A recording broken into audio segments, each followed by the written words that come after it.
नमस्कार मंडळी. आज बघा चिकन टिक्का केला. मी 10-12 पीस ठेवले होते.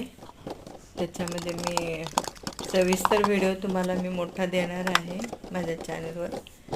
तर दहीमध्ये बघा मी सर्व मसाले घातलेले आहेत आणि 10-12च पीस आहेत म्हणून मी दही थोडंच घेतलेलं आहे. थोडं तेल घालायचं आणि सर्व चिकनचे पीस मॅरिनेट करून घ्यायचे. मी 2-3 तास ठेवलं होतं मॅरिनेट करून. आणि त्याच्यामध्ये मग आलं लसूण पेस्ट राहिली होती घालायची आणि चाट मसाला घातला.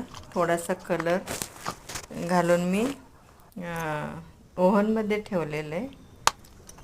ओव्हनमध्ये 10-15-20 मिनटं, अगोदर 10-15 मिनटं, नंतर 10-15 मिनटं अशी पलटी मारून आणि मी बटर हे करून मेल्ट करून त्याला लावलेलं आहे खालीवर.